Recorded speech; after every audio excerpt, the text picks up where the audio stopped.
We now come to the Backbench Debate on LGBT plus History Month, and I call Nadia Whittome, who will speak for up to 15 minutes. Nadia Whittome.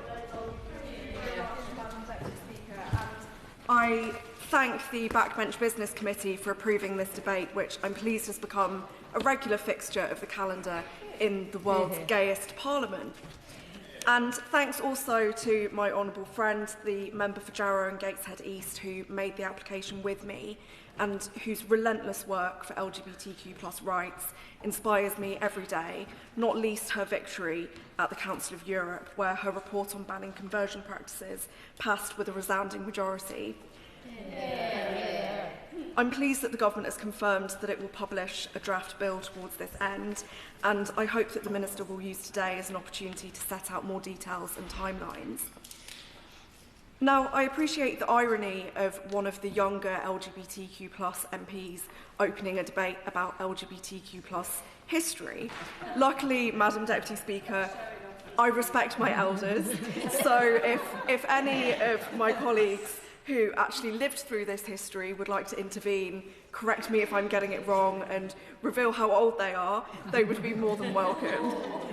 Although I am confident that even the most senior among them will not be able to recall ancient Greece, which I'll be mentioning later. But I do also think that it's appropriate for someone like me to open this debate, because in so many ways I am a product of LGBTQ history. The life I lead today, that I'm able to be an openly queer MP, that I was taught in school about LGBTQ plus people, that I can marry my girlfriend if we so choose, that discrimination against me is banned, is because of the struggle of generation upon generation of LGBTQ plus people. From the Gay Liberation Front to those who overturned Section 28, from lesbians and gays support the minors to those who set up Switchboard, from anti-AIDS activists to the gay MPs upon whose shoulders we stand, like Maureen Colquhoun, the first openly lesbian member of this House, who fought tirelessly for gender equality and sex workers' rights, and Chris Smith, who came out in 1984 at a rally against gay employees being banned from his local council. It's thanks to the last Labour government responding to the movement for LGBTQ plus rights that the age of consent was equalised, that Section 28 was repealed, that civil partnerships were granted, that same-sex couples could adopt, that trans people could have their gender legally recognised, and that the Equality Act was passed. I feel immensely grateful to those who came before me that I did not experience many of the horrors that they did, and I wish that those who are no longer with us could see us now. The record numbers of people who are comfortable and safe identifying as their true selves, who live better, more equal lives because of everything they fought for. Absolutely. I thank my honourable friend for making such a powerful and passionate speech, and she's such a fantastic advocate for the LGBT plus community. She highlighted the many people who have passed on and died. She'll know that I'm one of the co-chairs of the APPG, HIV and AIDS and sexual health, and the disgraceful stigma that's still attached to that. Does she agree with me that this year's theme of science and innovation, we should celebrate the science and innovation of many people from across the HIV and AIDS sector, and our fight of this government to make sure we are one of the first countries to end new HIV transmissions in 2030. I completely agree with my honourable friend, and I congratulate her on all of the work that she has done on this right since we were elected together in 2019. She's absolutely right, and I commend the government for its work on this area. But at the same time, Madam Deputy Speaker, we must acknowledge that many in our community continue to suffer, both here and around the world. I'm proud to be co-chair of the APPG on global LGBT plus rights, and the situation for our siblings internationally varies immensely from place to place. In 65 countries, that's a third of all states, LGBTQ plus people are still criminalised because of who they are and who they love. While we're seeing progress in some places, in others, new discriminatory laws and policies continue to be introduced. And unfortunately, the UK is one of the places where the state of LGBTQ+ rights has been getting worse instead of better. In preparation for today, I rewatched the speech made by my honourable friend and, if I may, lesbian icon, the member for Wallasey, in 2023, and I was really struck by her reflection that she would scarcely have believed the progress that has been made in the 3 decades since she was first elected in 1992. And I'm devastated that I cannot say the same for my time here, that during the last 6 years that I've been an MP, progress has not only stalled, but gone backwards. Last year, the UK dropped 6 places to 22nd in the ILGA rankings of LGBTQ+ rights in European countries. In 2015, we were number 1. The only other countries that suffered a similarly dramatic drop last year were Hungary, whose far-right government banned pride marches, and Georgia, which is implementing Russian-style anti-LGBTQ laws. Madam Deputy Speaker, the ILGA has been explicit that the Supreme Court ruling and the subsequent interim guidance from the Equality and Human Rights Commission are the cause of our regression, as trans people in this country can no longer fully obtain legal gender recognition. Many are now living in fear of being terrorised out of public life, whether through discrimination, abuse and violence by those who have been emboldened to become the gender police, or through endless legal threats forcing more and more spaces to exclude them.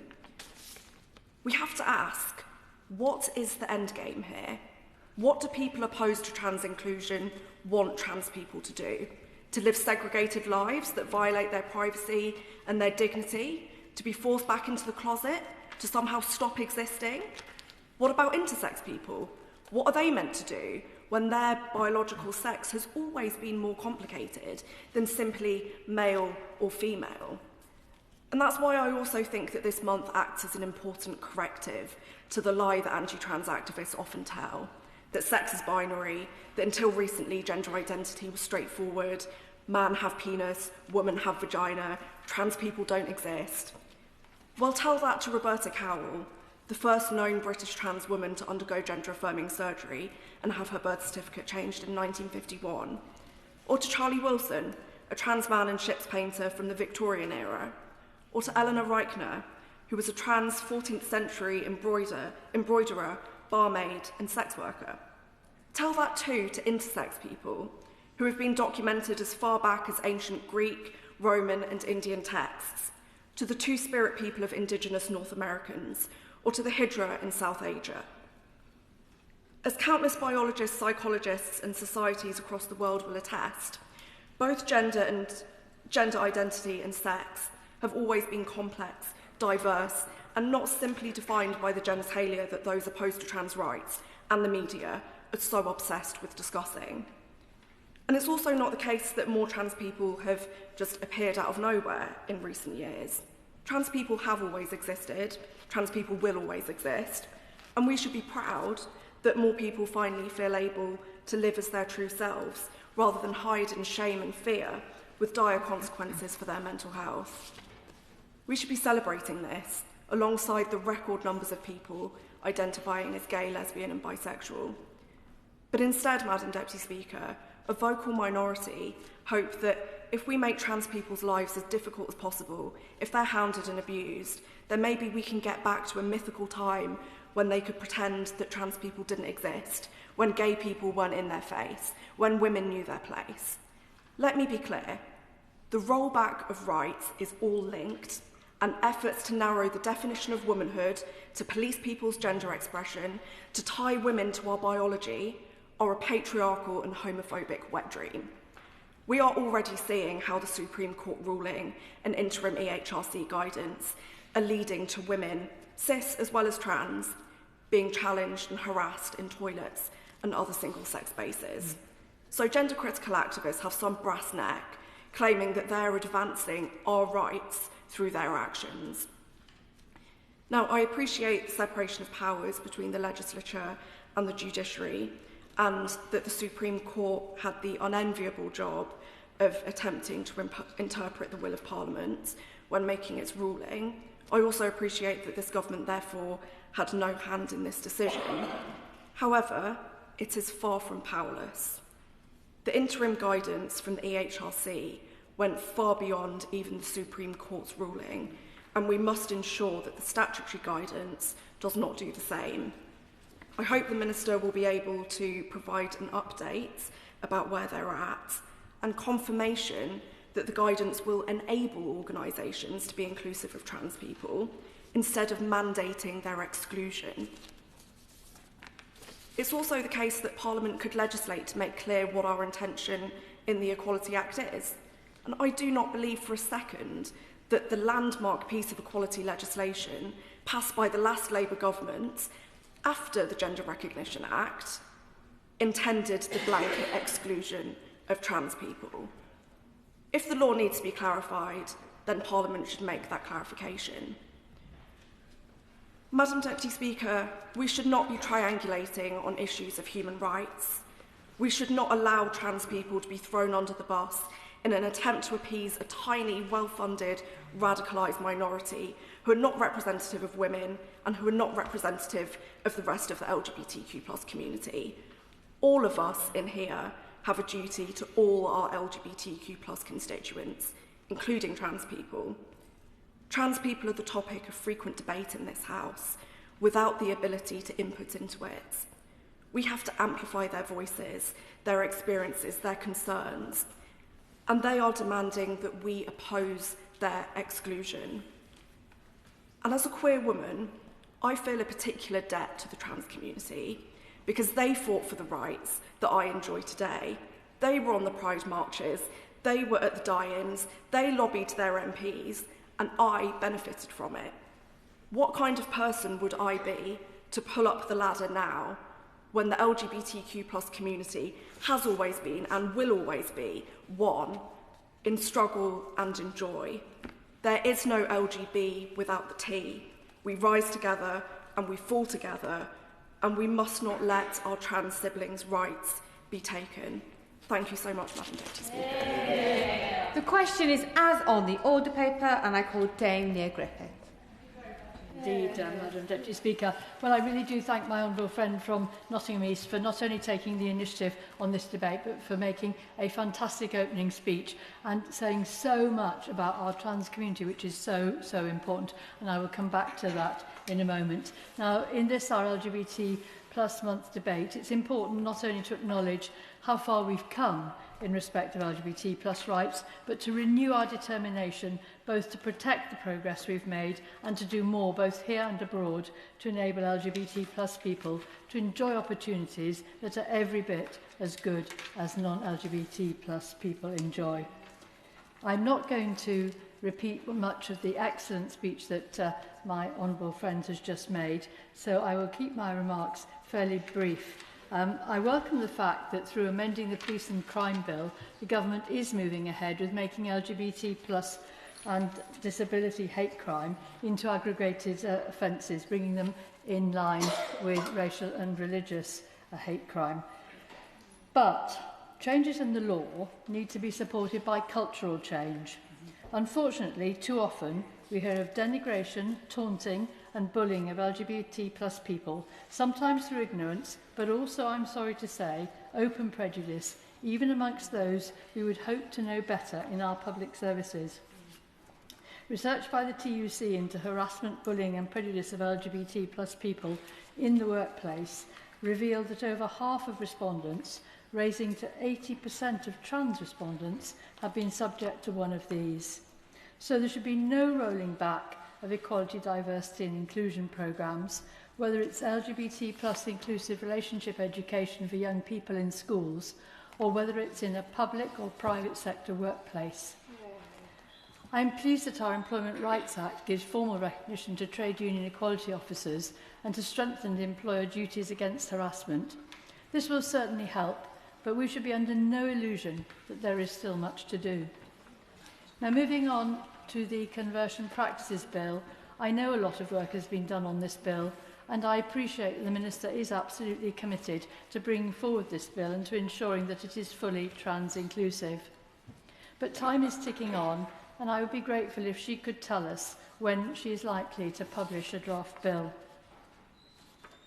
Now, turning to the trans community, I have met many trans people and their families this year, as I expect the Minister has, who have been deeply upset since the Supreme Court ruling last April, not just by the ruling itself, but at the way in which the ruling has been seized upon by some, interpreted far more widely than the context of the Equality Act 2010, and used as a weapon against trans people. We must find a way which enables trans people to live their lives peacefully and in dignity without having to come out repeatedly in all sorts of circumstances. So I'd ask the Minister to ensure that however we finally get to the final guidance on the practical implementation of the ruling, it really does respect the rights of trans people to privacy and to living their lives in their required gender. And this also offers protection to all those organisations who find themselves under attack for being trans inclusive. We need to see guidelines which focus on inclusion and not exclusion. Now, I'd like to turn now to the international scene. We all appreciate that there are significant financial pressures at this time, but I would like to make a specific plea to ministerial colleagues to protect the support given to LGBT rights programmes through the FCDO foreign aid budget. In the great scheme of things, this is not a huge amount of money, but it's nevertheless extremely important. This is for several reasons.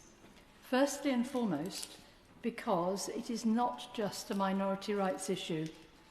Sadly, we are seeing attacks on LGBT plus rights around the world used as a weapon to undermine our democracies, sowing division, dividing societies, and often used as a precursor to attacks on wider minority rights and greater authoritarianism. Now, I won't repeat all the comments that I made in the debate on Monday about the interference of Russia on our democracy and politics, but research by the Kaleidoscope Trust and its international partners, alongside UK Government and Equal Rights Coalition statements, has shown that hostile states such as Russia systematically promote anti-gender and anti-LGBTI plus narratives, which are used to polarise electorates and mobilise nationalist and populist movements, and even undermine trust in institutions such as NATO, the EU and the UN. This is a threat to us, but it's an even greater threat in countries where democracy is more fragile. So secondly, the UK still commands respect abroad, and strong support from the UK for programmes supporting LGBT rights does send a clear signal to other donor countries of the importance of this aid. And conversely, the cutting of UK aid for LGBT rights programmes may influence other donors negatively. Thirdly, any retreat from supporting LGBT rights is likely to embolden those who weaponise them and exacerbate existing difficulties.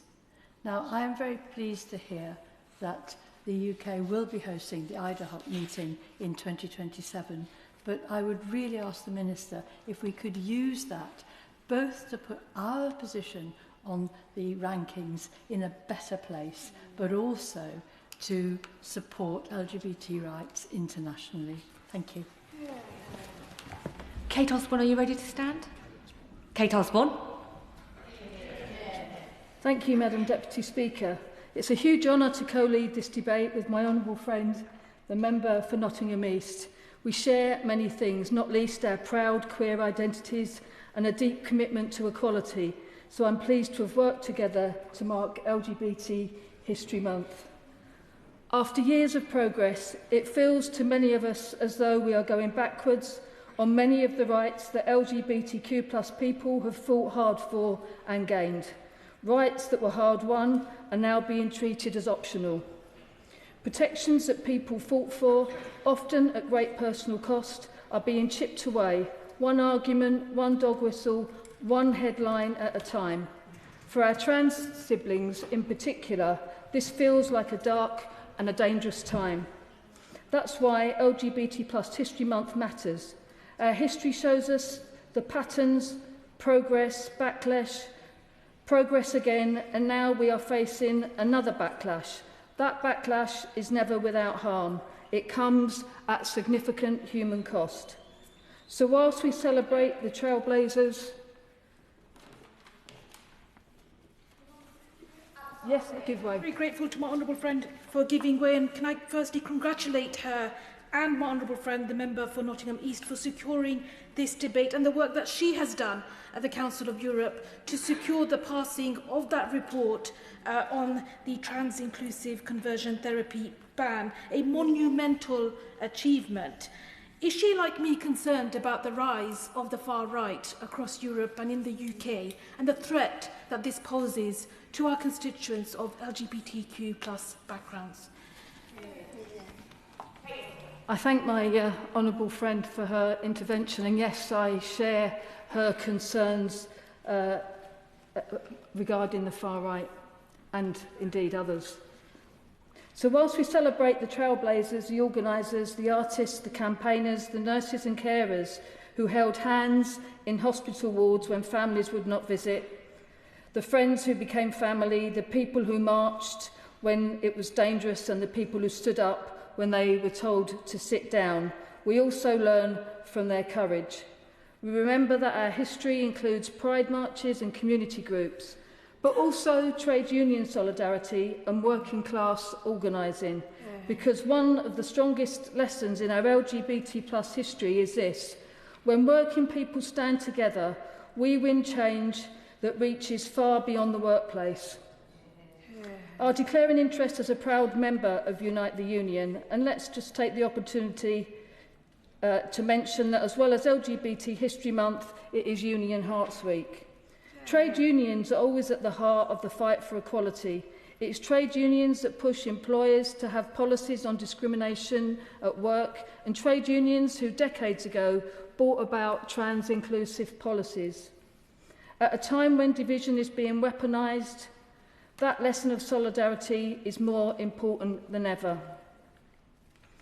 In my own beautiful constituency of Jarrow and Gateshead East, I'm proud of the work being done by Out North East, in particular Drew Dalton and Peter Durrant, and their fantastic work in the community with youth groups, older LGBT people, and just last week, opening the new, bigger premises for the One Centre, which is the first LGBT media and business centre in the UK, and it's in my constituency. This new location is a brand new LGBTQ+ inclusive space.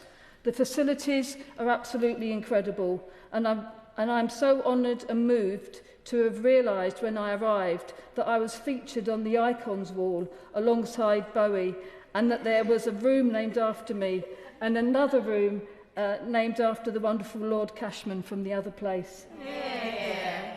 Last month, I was also proud, as others have mentioned, to have led the debate in the Council of Europe, and I'm pleased to say that my report on banning conversion practices passed with support from across the political spectrum and across Europe.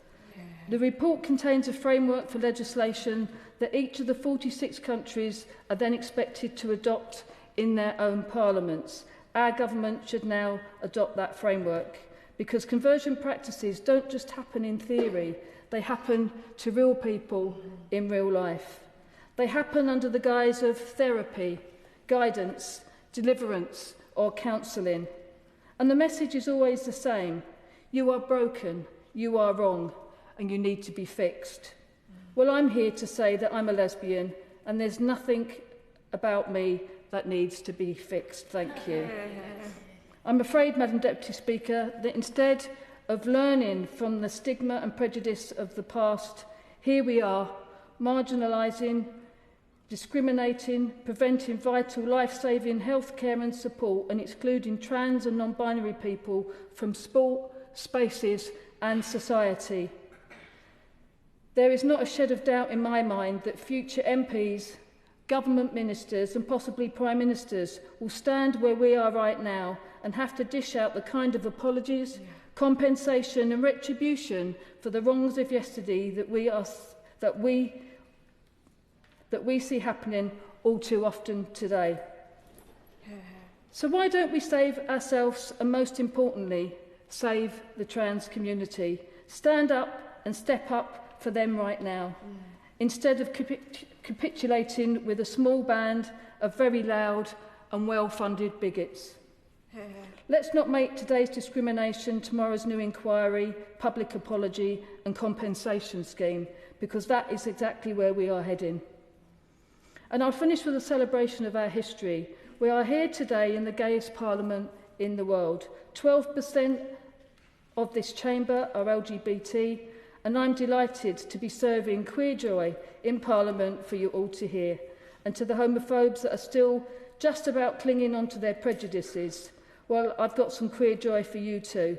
It's 2026, we're still here, we've always been here, we're out and proud, and there's more of us than ever before. So really, just get over it already. And I'm here to reaffirm my commitment to fighting for equality. I will declare an interest as the new chair of the APPG on fertility that I will continue to fight for IVF for all. I'll also declare an interest as the chair of the APPG on women's football, and I was pleased to be at the launch of the new Premier Leagues with pride. It's great to see the rainbow flag flying across every football ground in the Premier League, because football is a great unifier. The North East is renowned for being a hotbed of football. Perhaps that's why I loved it so much when I moved there back in 1989, and why I've never left. It transcends borders and brings people together from diverse backgrounds. Football is for everyone, and on that note, I do have a message for the AA, and that is, let the dolls play football. I want to thank the Minister for her support and for the very many productive conversations that we've had, as well as the work that she's doing to bring forward a ban on conversion practices and to make LGBT hate crime an aggravated offence. Thank you, Madam Deputy Speaker. Committee Chair, Sarah Owen. Thank you, Madam Deputy Speaker. And can I start by saying it's a real honour to follow my honourable friend, the member for Jarrow and Gateshead East. And I want to reiterate congratulations to her for her fine work in passing the ban on conversion therapy in Europe. It is greatly needed, and I hope that the government will soon follow. I also want to say thank you to the opening speeches of my honourable friend from Nottingham East and from Llanelli, both of which serve as brilliant members on the Women and Equalities Committee, and I note that there are other members from the Women's and Equalities Committee here. And can I just say, you called out queer icons. You are my icons. Not just serving the LGBT community, but also serving our movement. So thank you. And today we're learning about history and how not to repeat the lessons of the past. So I have to say that I am deeply disappointed that there are not more members on the benches opposite. I'm not surprised Reform aren't here. There isn't a willingness to learn. There isn't a willingness to come together. There isn't a willingness to bring people together. But I am surprised that there are no Green representatives on those benches, that there are no Lib Dems on the back benches, that there are no SNP members. And I have to say that I am very pleased that the member for the Wolds has left his place on the front bench next to the Shadow Minister, because during the member for Nottingham East's brilliant opening speech, he did not listen with respect, instead rolling his eyes. And I feel that while we try to bring everybody together... The honourable member possibly remembers and knows that when we refer other members in the House, obviously we use their constituencies and not their names, but we do let them know that we were about to refer to them in the chamber. Has she had time to do that? But no doubt she'll be doing it very quickly after she has spoken. Marvellous. Sarah. Thank you, Madam Deputy Speaker, and I shall be doing that. I did expect him to stay and perhaps learn from the rest of the speeches that had followed. Perhaps he could come back and perhaps learn a little bit more. Because every year I've stood in this debate, it seemed that the LGBTQ plus community has had a tougher year than the one before. And that is sadly true today as it was last year. We've seen the mainstream dangerously move further to the right to focus on not what brings people together, but what tears people apart. Madam Deputy Speaker, that isn't leadership. The politics of the right is one of fear. It is cowardly. True strength is shown in the ability to learn, to understand, and to lead people to a better future than the past that has gone before. Because progress is not inevitable. and we will have to fight for it. And I want to say to the LGBTQ+ community, you are not alone in that fight. Although I would really understand why many would feel alone right now. Between March 2024 and March 2025, there were more than 18,000 hate crimes motivated by sexual orientation alone, and over 3,000 trans-related hate crimes. Though there was a welcome slight dip in reported hate crimes in 2024, there has still been a 44% increase over the past 5 years. And horrifyingly, there has been an 88% increase in hate crimes against trans people in that year. Now, these horrifying statistics make it clear that some elements of the public are taking their lead from the current political discourse. Reform's candidate in Gorton and Denton wants tax cuts for people who have children, which is not only deeply offensive to people like me who have struggled to have a child, but also to many LGBTQ+ people as well. But we know they ultimately don't want LGBT people to have children. The Reform leader has gone on record with his belief children are better off brought up in heterosexual households, rather than just with parents that love them. They aren't hiding how they feel. They are saying it with their full chest, and they are reaping the benefits of a culture war where everyone is a casualty apart from themselves. A culture war that none of us see an end to without serious leadership. We know when they are done with trans people, they will go after the LGBT part of the community, and I wonder how long it will be before Reform and some elements of the Conservative Party call for an end to same-sex couples being allowed to adopt even. What was unthinkable years ago isn't just being muttered quietly under their breath anymore. It's now a full-throated attack under the cynical guise of safety. All a smokescreen for the abuse and real danger that women and children face. Now, I wish I could say it was only in the right-wing parties that this toxicity existed, but sadly not. I can't tell you how disappointed I was when my own party took the decision to exclude trans women members from our women's conference. It has led me to question my own decision, and that it is sadly not to attend women's conference for the first time in a very long time. It used to be one of my favourite parts of the conference season, a place for inclusivity and sensible discussion. I've even chaired some of the debates that are so memorable in my mind. But if all women can't go, then neither will I. Because after attending every party conference and many trade union conferences for nearly 20 years, yes, I am that old, my safety was never put at risk from trans women or trans men or the LGBTQ+ community, but it was by cis men with power, men who are unaccountable to anyone, something that many are slowly cottoning onto in this place and others. And our accountability is incredibly important. It matters. And where is it? Where is it for the people who consistently trade off one person's agenda rights for another, only to serve their ill-gotten agenda? Does the Minister believe the EHRC is up to the challenge of this ever-toxic environment? Is it resourced properly? I hope it is, Madam Deputy Speaker, because we need a defender of all our rights. Otherwise, I fear, as we watch America tear itself apart, we are just one sneeze away from catching the disease of state-sanctioned hatred that sees leaders openly attack gay people, disabled people and ethnic minority people. And we can do so much better than that. I know that as we move forward, there are many questions to raise to the Minister, but I want to pose one that has already been raised, and that is, when will we see the ban on conversion therapy come forward? And as many young trans people wait for the puberty blockers trials to go ahead, what support is being given to them and to their families in this time of uncertainty? I know our Labour government is so much better than what we are seeing overseas right now. I know the British public is so much better than to want what they're seeing overseas right now. But I also know that we can do better.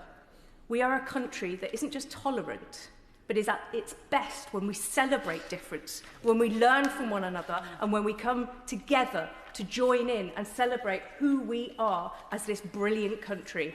That's the country I want back. Kumaran?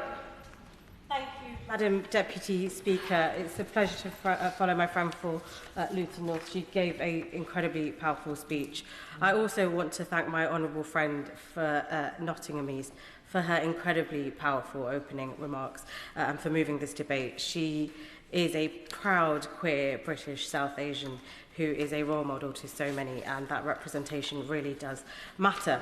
I also want to say how proud I am that my honourable friend for Reading West and Mid Berkshire is at the dispatch box. We were friends long before we were elected to this place, and to see her here to give responses to all of us, it is quite a moment. Madam Deputy Speaker, happy LGBT plus History Month. I'm here as a proud friend and ally. Stratford and Bow has a very proud history of queer resistance. It was home to the Tower Hamlets lesbian and gay campaign group when Thatcher's government introduced Section 28. When they tried to silence and erase an entire community, the campaign group fought back with defiance, holding meetings at Bromley Public Hall to spread awareness and solidarity. And while libraries across the country stopped stocking queer literature, Tower Hamlets defied this ban, even producing a gay and lesbian book list for their libraries. They also published Out East Community magazine, spreading word far and wide. And in Stratford, the East London gay community was a thriving social group. They also operated a telephone hotline every Tuesday night, taking at its peak up to 15,000 calls a year, offering help and support for gay people in East London and beyond for decades. Instead of shame, they offered solidarity, acceptance and care. These stories aren't just history. They're a legacy that has profoundly shaped our communities in East London and throughout London. And we're still home to queer celebration and resistance. Whether it's being the home of UK Black Pride at Queen Elizabeth Olympic Park, or Forest Gate Pride, who defied hatred when people defaced our local flags, and even Outswim, who meet at the Aquatic Centre to support and help local LGBT plus people participating in sports. And amazing initiatives like Positive East and Newham LGBT seniors who meet at Stratford Library. Everyone is welcome in Stratford and Bow, and we celebrate our history and heritage. But as we celebrate LGBT History Month, and as we look back on how far we've come, we cannot risk forgetting the lessons of that history. Those lessons are rarely convenient, and the risks of backsliding are ever present, as we've heard today. As I mentioned briefly, we've had our own issues in Forest Gate. We sadly saw hatred come to our own community, where our rainbow crossing, our pride flag, was shamefully defaced multiple times. It's this that reminds us we can't assume or take for granted the progress that we've made. This local crime, a hate crime, an attack on our local queer community, was awful, and it really ran through. And it wasn't just the LGBT plus community in Forest Gate. It was everyone. It was all our neighbours. We were affronted that this was happening. But we now have rainbow wraps that adorn our street lamps. And when we unveiled these, the community stood together to share a defiance message that no hate will win here. LGBT identities will never be erased, and certainly not on my watch as their MP. But as I said, Madam Deputy Speaker, we cannot risk complacency. Progress is hard fought and hard won. And in the months since the Supreme Court ruling on the Equality Act, hundreds of my constituents have written to me to share their experience and their fears, and the deep impact that the interim guidance issued by the EHRC is having on their daily lives. The lack of clarity also has an impact on organisations across the country too, and on trans people, who increasingly find themselves excluded from this discussion. Just as we demand that women's voices are heard and respected, so too must we listen to trans voices, trans women's voices, who find themselves subject to mockery and abuse as those on the far right stoke culture wars. But these are real people and real lives.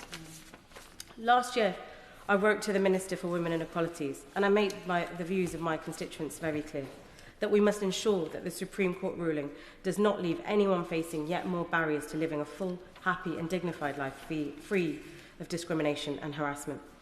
I shared stories from my constituents. One who transitioned over 25 years ago tell me the place that they've worked for 13 years now has segregated toilets.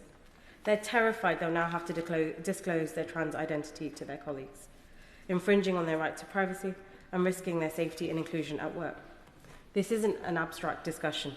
This is real lives of real people living in every one of our communities. They deserve dignity and freedom to live as they have been, in many cases, for decades without issue. It's why we must see the new EHRC guidance come forward as soon as possible. We cannot risk backsliding by allowing this judgment to license discrimination or undermine the norms of trans inclusion. It cannot signal a move away from LGBT liberation after decades of progress.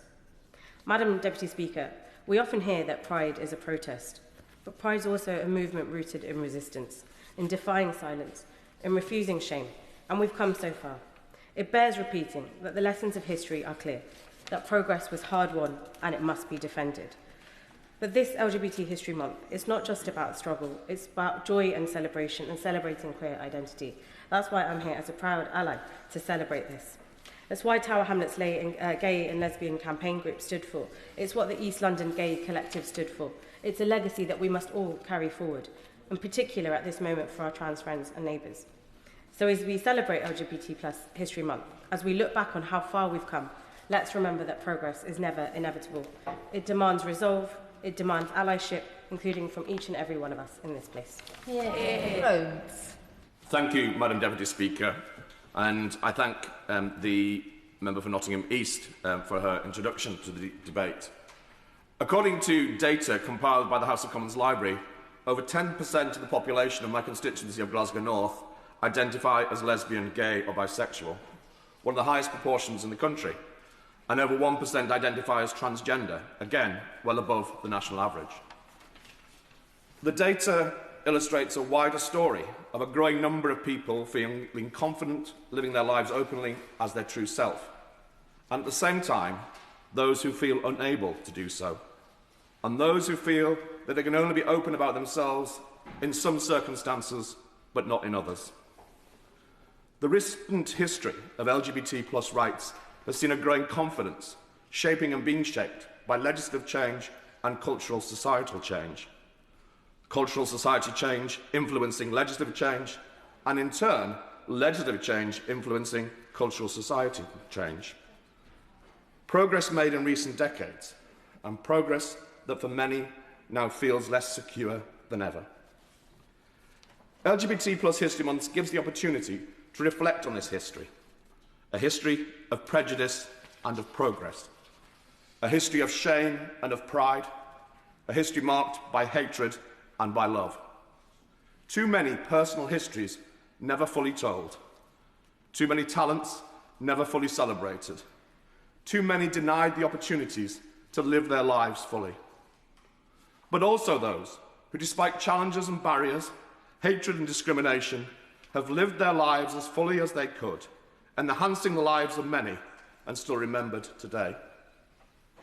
Constituencies like mine in large cities have for so often been a magnet for LGBT+ people who see the big city as perhaps more liberal or more anonymous.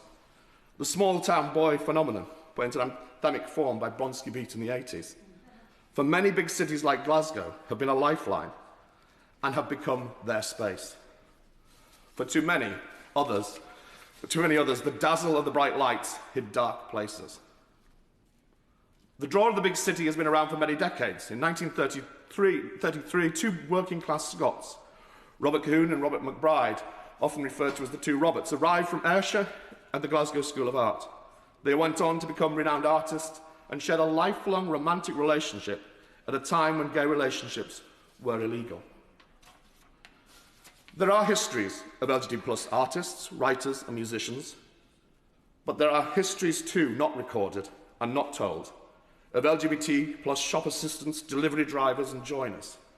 These histories need to be written and told. As we recall and retell LGBT history this month, we celebrate progress, but we also recognise the difficult times. I was a teenager and became an adult in the 1980s, when the world was faced with what is now referred to as the AIDS crisis.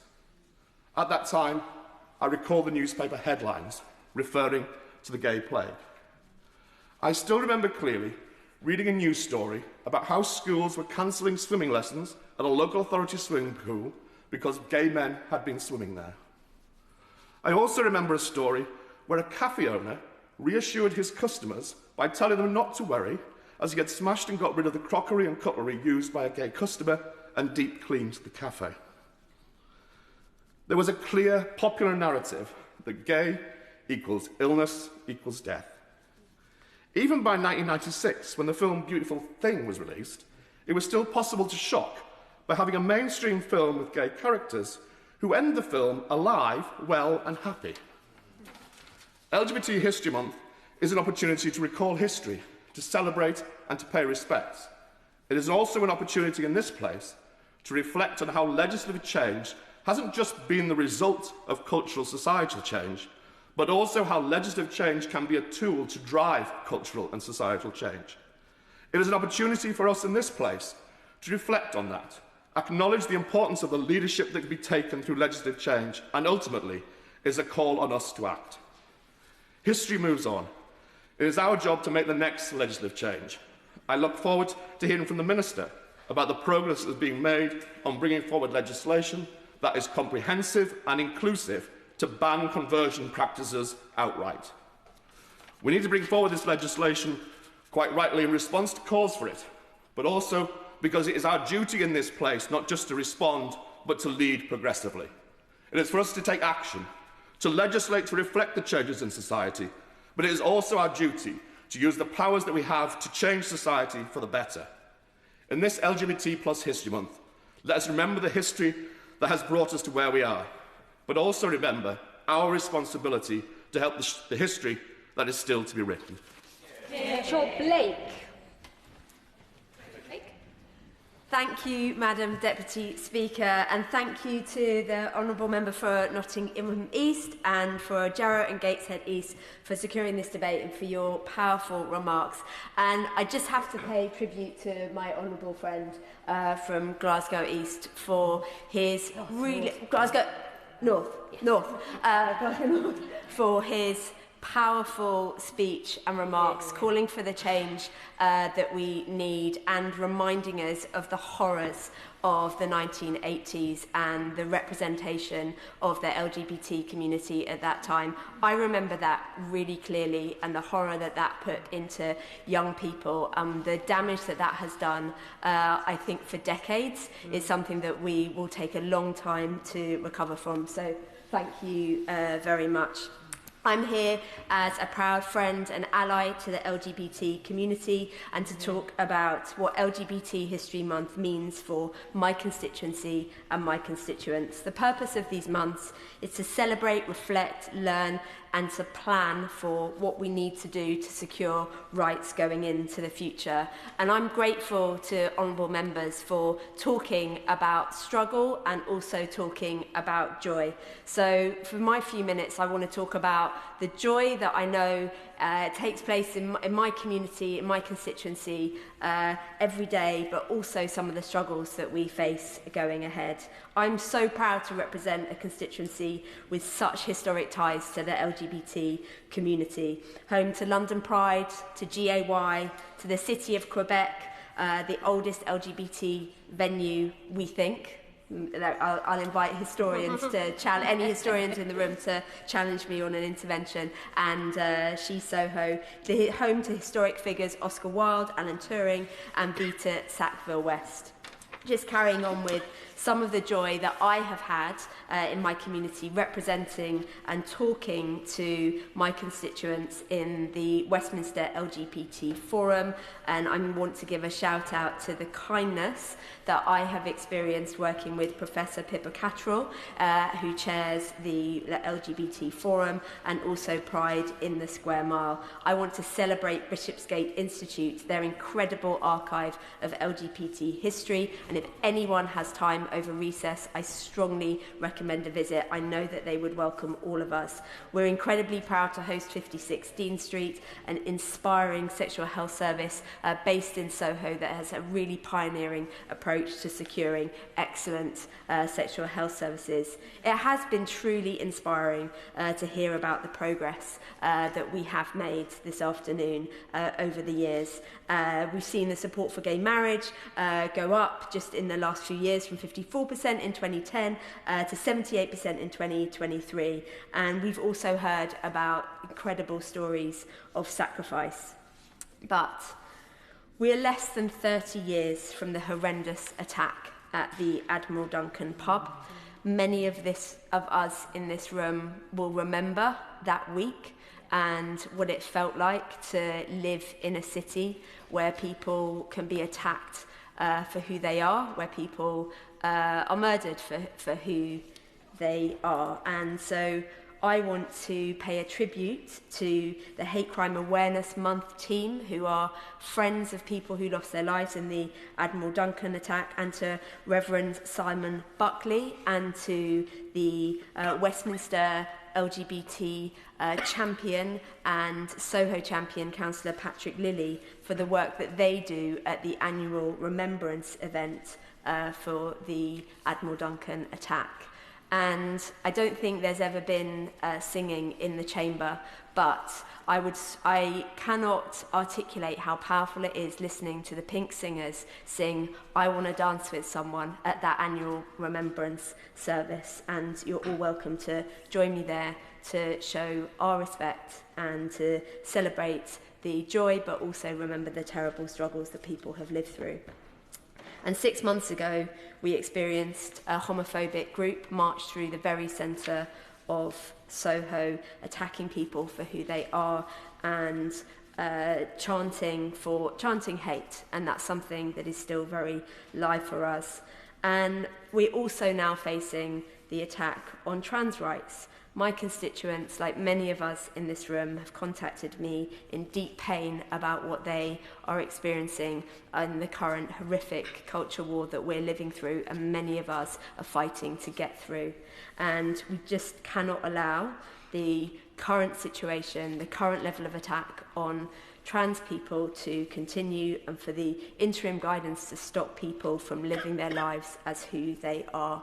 So I think we seem united in this chamber to make sure that we can rally towards a position where people can live freely for who they are. We all deserve dignity in struggle, we all deserve dignity in love, and we all deserve dignity in joy. Yeah. Rachel Taylor. Thank you, Madam Deputy Speaker. I'm so proud and pleased to be taking part in this debate, and I do want to pay tribute to my honourable friend, the member for Nottingham East. She may be young, but she is a fearless, knowledgeable and compassionate champion for our movement. And I also want to pay tribute to all the other wonderful colleagues, both from my community and the proud allies who've spoken in this debate. And I was particularly moved by my honourable friend, the member for Glasgow North, who shared the stories that vividly brought back to me what it was like living through the 1980s. So I thank him for that. LGBT history in this country is a history shaped by courage, service, resilience, and far too often injustice. The history of discrimination against LGBT people runs through our armed forces, our healthcare system, our laws, the way our courts treated lesbian mums, and our communities. It's a history that reminds us that progress is not inevitable, that if equality is not defended, the progress we have fought for can be destroyed far too easily. I attended my first Pride in 1986, not long after the great work of Mark Ashton and Lesbians and Gays Support the Minors. It was a celebration of how far we'd come and a protest that we still faced injustice. I never could have predicted that Section 28 would be introduced just 2 years later. That year, I attended Pride alongside angry and distraught friends. Section 28 was an attack on the right of people like me to live openly.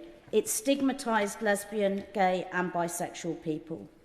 In just 2 years, the progress that I had seen as a student had been ripped away from us. It's a reminder that equality is an ongoing battle, and today I see the same people who supported Section 28 trying to row back on rights for trans people. This is why LGBT History Month matters, because it reminds us that progress can't be taken for granted. This LGBT History Month, I want to remember all the LGBT soldiers and veterans who've served the United Kingdom. Even when the armed forces rejected them, they proudly served our country. Many had their careers ended, their ranks stripped, and the sacrifices and service they made erased simply because of who they were and who they loved. That treatment was a moral stain on our nation. As a Labour MP, I'm proud that it was the Labour government which lifted the ban on LGBT people serving in the military. We can never undo the harm that was done to veterans, but we can take responsibility for it. That's why implementing the recommendations of the Etherton Review are so important, so that LGBT veterans have their compensation, restored ranks and corrected records. Only by implementing these recommendations will we restore dignity, pride and historical truth. It was truly an honour to see the King unveil the memorial to LGBT military personnel at the National Memorial Arboretum, not too far from my constituency. And I spent a wonderful day on Boxing Day with my partner Dawn, visiting and thinking at that memorial. Turning to the present, in the coming weeks, the amendment that I called for to hate crime laws in this House last year will be introduced in the House of Lords. I worked with my colleagues, the members for Penistone and Stocksbridge and Burton and Uttoxeter, and over 100 other MPs to equalise the law on hate crime.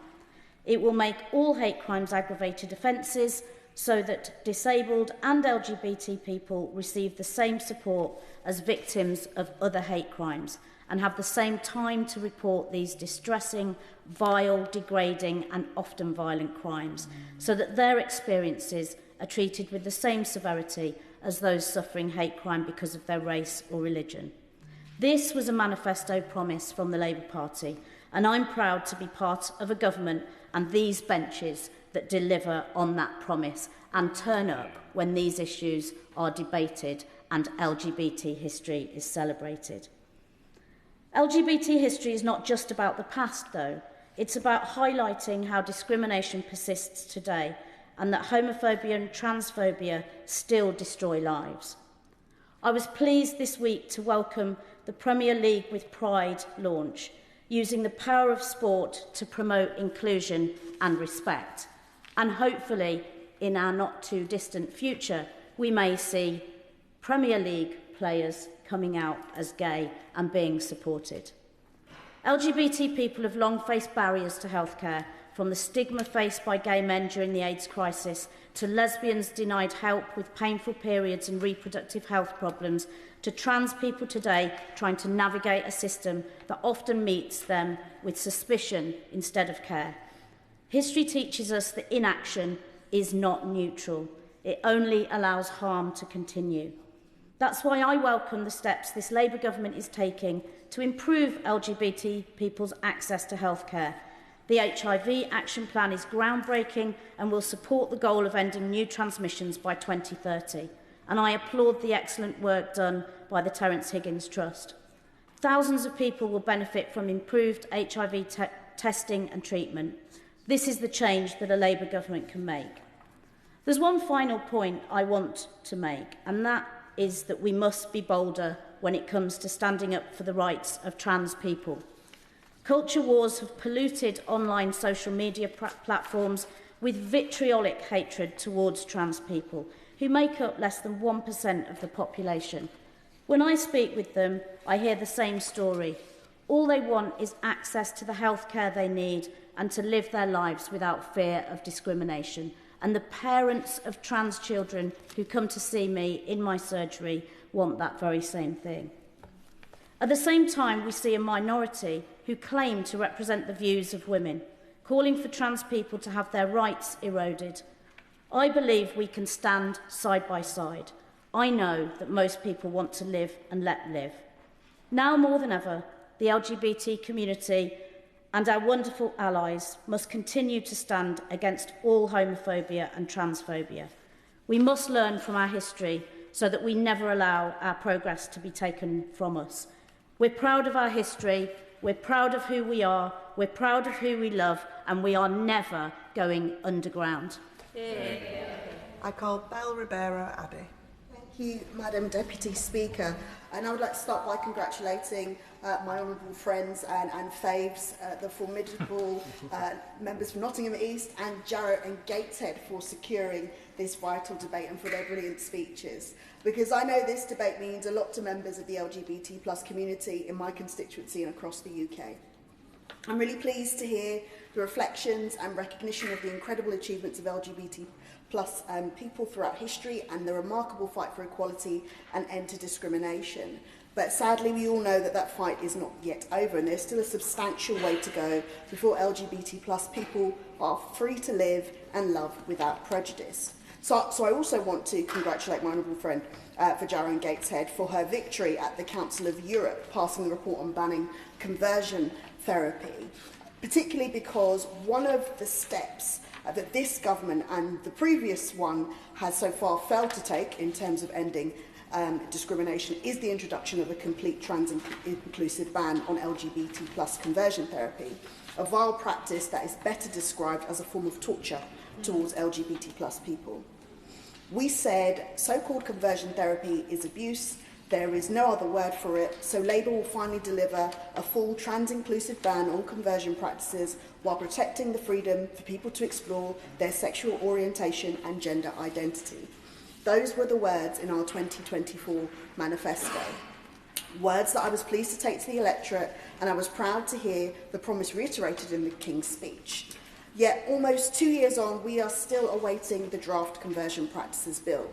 And for every day this legislation is delayed, LGBT plus people are subjected to medical, psychiatric, psychological, religious and cultural and other abusive interventions that seek to change or cure or suppress their sexual orientation and or gender identity. A person's sexual orientation or gender identity is not something that needs to be cured, nor is it something that should be suppressed.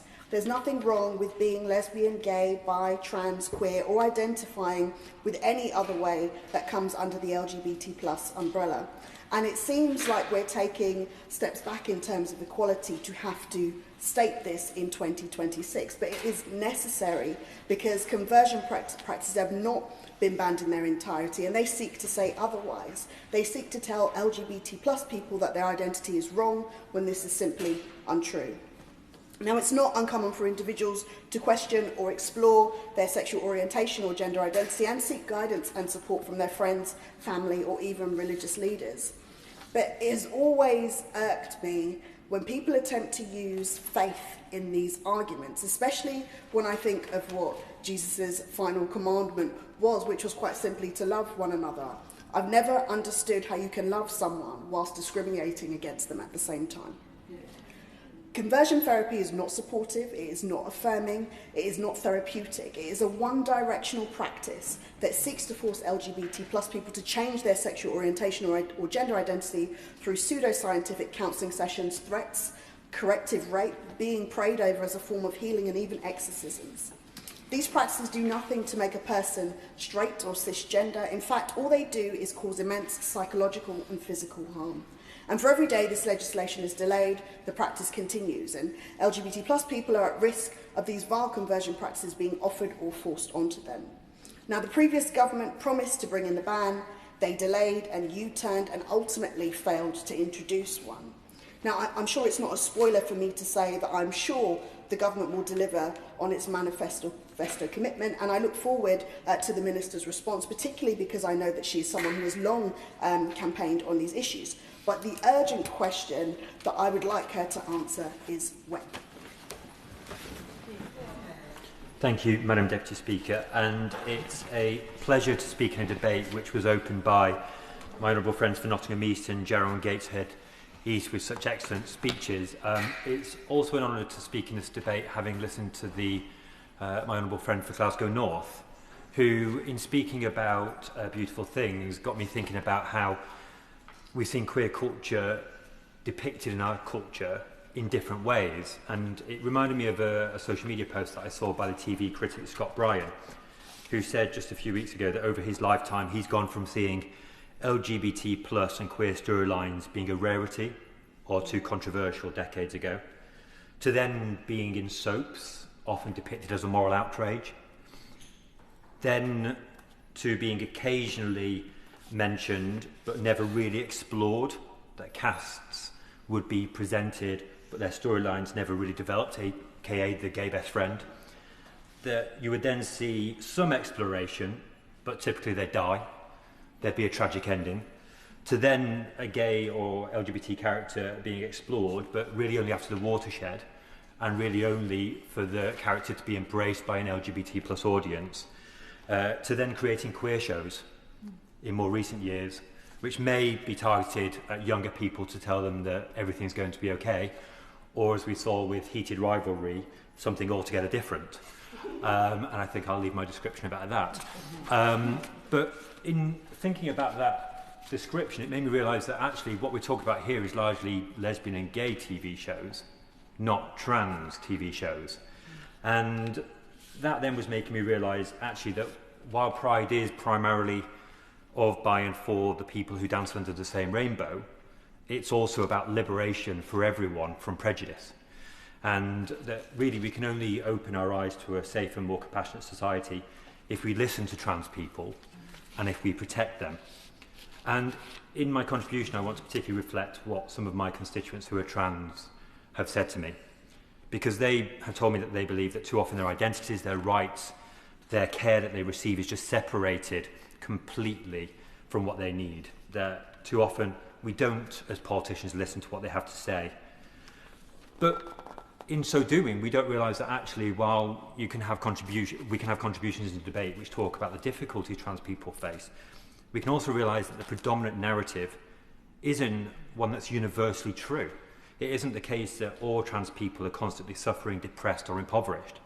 And here I would reference Susanna, who lives in my constituency, who says, "I'm a very happy person, leading an ordinary, productive and caring life. I'm loved by my family, loved by my friends. Trans people are doctors, accountants, craftspeople, nurses, teachers, pilots, shopkeepers, carers. We are good and decent people spread across the country, leading productive lives."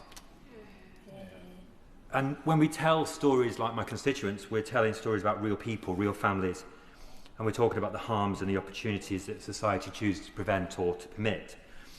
And in telling these stories, I also want to pay tribute to the parents of trans children, because often there's a toll that's taken on them when society at large seems to have it out for their kid.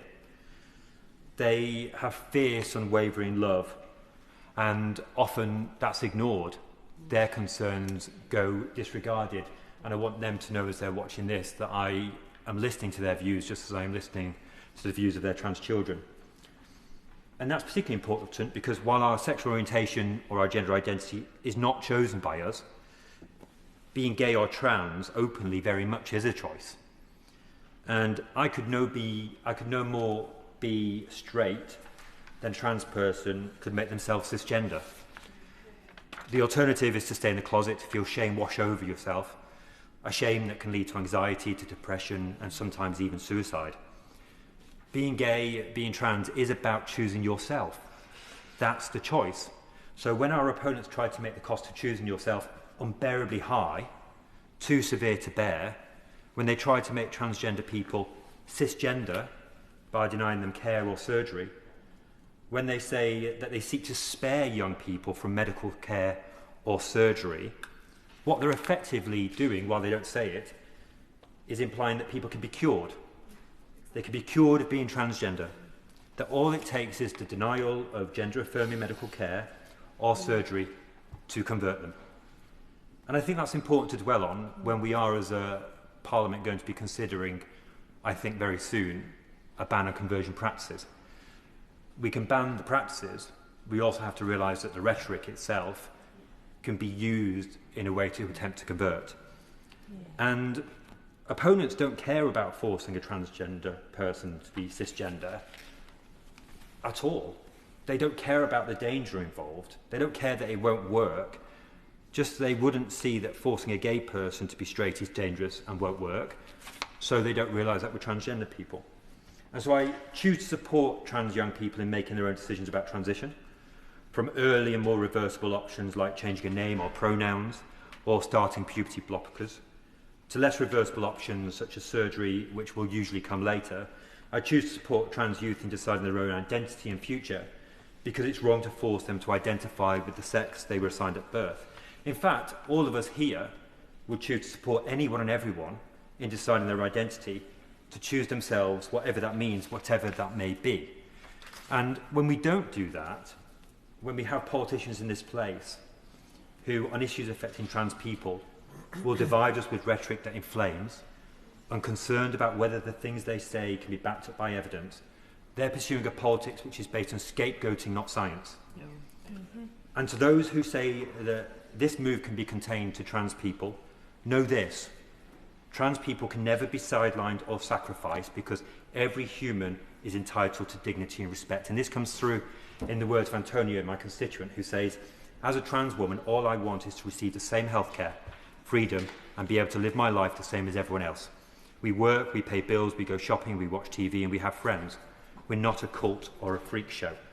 And in the words of Mish, the phobia whipped up towards the trans and gender non-confirming is so disproportionate to the small numbers of us and how unthreatening we are. We're just trying to live our lives. So on its own terms, the argument falls apart. When trans people are attacked, this isn't just harmful to trans people. It's about attacking trans people today with potentially a view to attacking other minorities tomorrow. History warns us what happens when the way will be paved. The bar will be lowered for all minorities to be attacked. And because too many of us who are not trans or gay simply are not free in our society, in our country, to choose themselves in their everyday life, that is a problem. So we all must support trans young people. And when we don't, it actually continues a problem that we have in our society, which is one of ignoring young people full stop. Whether it's about sexual orientation or gender or something else entirely, younger people go and listen to. And when that happens, it has a hugely negative impact on them.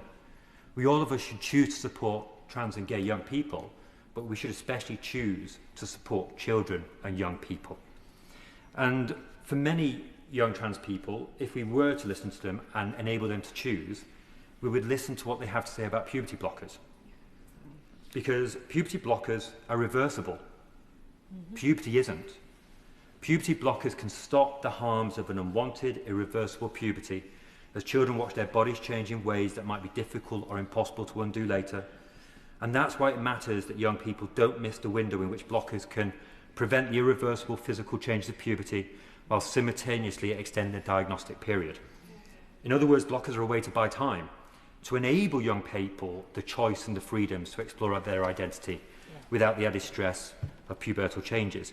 And with blockers, children report feeling less anxious and more comfortable with themselves. Liberated from the constant dread of puberty, they can bring their focus back to the things that matter in childhood, to everyday life, to learning, to socialising, to simply being kids. And we know that pubertal suppression can help the mental health of trans children. I said we need to be thinking about the science. Well, there's at least 8 recent studies that link pubertal suppression to improved mental health, including a UK study that found improvements in overall psychological functioning. For those who oppose and query what I say, look at Rosalina Costa's piece in the Journal of Sexual Medicine from 2015. Similarly, there's a study by a Harvard Medical School research group that found that adolescents who received puberty blockers had lower odds of experiencing suicidal ideation later in life compared with those who desired blockers but were unable to access them. There's an article by Jack Turban in Paediatrics in 2020 which is comprehensive on this point. And this goes to the point that we need all policy decisions to be led by the clinical evidence. But we also need to be clear-minded about what that means, because in clinical medicine, it can never be known for sure what an outcome will be for patients. Medicine is always a field of probabilities, not certainties, and this will be true of puberty blockers. And because they are hotly politicised, we have to be careful to hold puberty blockers to the same standards as all other medications. We can't allow the debate to fixate only on the risks and unknowns for medications that are emotionally charged and heavily politicised in our country. And in closing, we need to do that because gender dysphoria is real. It can show up in serious ways, including eating disorder symptoms and other mental health struggles. And when we allow younger people and children to experience those harms, we are doing them a disservice. We are doing our society a disservice. So I hope that all politicians in this place will be led by the science. I hope they'll be led by compassion. And I hope that with this Labour government, we won't just, in the time before the next King's speech, see the conversion practices ban come forward, but that over the course of this first term of a Labour government, we'll see a movement towards a Trans Persons Civil Rights Act. Thank you, Madam Deputy Speaker, and I want to start by thanking my indefatigable friends, the members for Nottingham East and for Jarrow and Gateshead, for leading this debate so well. I want to start by celebrating how far we have come. I was 14 in 1997 when Labour came to power, and I already knew I was gay. From 1997 onwards, I recognised that politics did have a direct impact on my life. The John Major government had already lowered the age of consent, though not equalised it in 1994, but it took a Labour government to lift the ban on lesbian, gay and bisexual people serving in the military in 2000, to equalise the age of consent in 2001, to repeal Section 28 in 2003, to pass the Civil Partnership Act in 2004, and in the same year to pass the Gender Recognition Act, to equalise adoption rights for same-sex couples in 2005, and to pass the Equality Act in 2010. 1997 was also the election which saw MPs for the first time elected as out-gay politicians, including my predecessor as MP for Exeter, Sir Ben Bradshaw, who was the second elected by around an hour after the former member for Enfield Southgate. He faced the most appalling homophobic campaign in the Exeter campaign, but the people of Exeter saw through that and soundly elected him to be their MP. Truly, a corner had been turned in British society for our community. While all of the legislative changes, of course, come from this place, we must always remember that it is activists and campaigners and ordinary people, LGBTQ people and their families, friends and allies, who have always had to make the case for equal rights from the outside in. And as with many other communities, it is my job in this place to listen and act to make sure that we continue on the path of equality. In Exeter and across the South West, that community network still thrives. The Intercom Trust is the South West LGBT plus charity that last year served over 4,000 service users from Exeter, Plymouth and Truro offices, providing a free phone helpline, one-to-one support and advocacy, a domestic abuse and sexual violence support service, hate crime support, school groups, counselling and much more. The first Exeter Pride event was held only in 2008 during LGBT plus History Month that year. Founders Alan Quick and Michael Hall hosted the event at Central Library, another very good case of why libraries are so important in our communities, featuring art displays, games for children, panel discussions and stalls. Alan still plays a vital role in the life of our city, not only publishing newspapers but also as a trustee of Inclusive Exeter. Indeed, I saw him just last Sunday at our fantastic Hong Konger community celebration of the Lunar New Year. However, we also know that while progress has been rapid in the UK, it is not all one way. As the member for Luton North referenced, hate crimes based on sexual orientation are up 44% in the last 5 years. And if you are trans, the statistics are worse, an 88% rise in hate crimes. And indeed, the Reform leader, the Honourable Member for Clacton, has stated he did not support equal marriage at the time and declared it a wrong thing to have done and to have been brought in that way. And I assume, seeing that the Honourable Gentleman has mentioned another member, he has informed him. Madam Deputy Speaker, I absolutely did. I sent an email before this debate. Thank you. In the wake of the Supreme Court judgment and a relentless campaign against trans people being waged in some quarters, with funding from outside this country flooding into stoke division, it has never been more important for people like me in positions such as the one I have to say that I see trans people and I recognise your contribution in all areas of our society. Trans people have always existed and will continue to exist, and will do everything that I can to stand with you to ensure that you can live your lives as equal citizens in our country. And that's also why I'm proud to be a Labour MP, because while the political consensus fragments in some places and some quarters and in this place too and beyond, in the pursuit of headlines and knee-jerk politics, I know that this government continues to stand on the side of equality and fairness. Soon we will see draft legislation on a trans-inclusive ban on conversion therapy, thanks to the work of the Minister who is here with us today. My honourable friend, the member for North Warwickshire and Bedford, has ensured we'll be legislating to make crimes motivated by prejudice against people because they're LGBT or have a disability or because of their gender identity an aggravated hate crime. We're improving the experience of LGBT plus personnel and veterans of the armed forces and delivering financial recognition to LGBT veterans per the Etherton Review. We're tackling HIV transmissions to meet our target of no new HIV transmissions by 2030. We're improving access to healthcare, and we're providing nearly £500,000 worth of specialist funding for LGBT plus focused domestic violence services. We will continue to reject the politics of division and hate, and we will build on Labour's long history of fighting for equality. But, Madam Deputy Speaker, we must also look at the international situation, and I want to thank the Elton John AIDS Foundation and Kaleidoscope for their work and support in this area. Since 1983, 84 countries have decriminalised consensual same-sex relations, and 65 have recognised marriage equality. Across Asia, Taiwan in 2019, Nepal in 2023 and Thailand in 2025, they have all legalised same-sex marriage. In Africa, Botswana in 2019, Mauritius in 2023 and Namibia in 2024, they decriminalised same-sex relations. New Zealand became the first country to recognise non-binary gender markers on passports.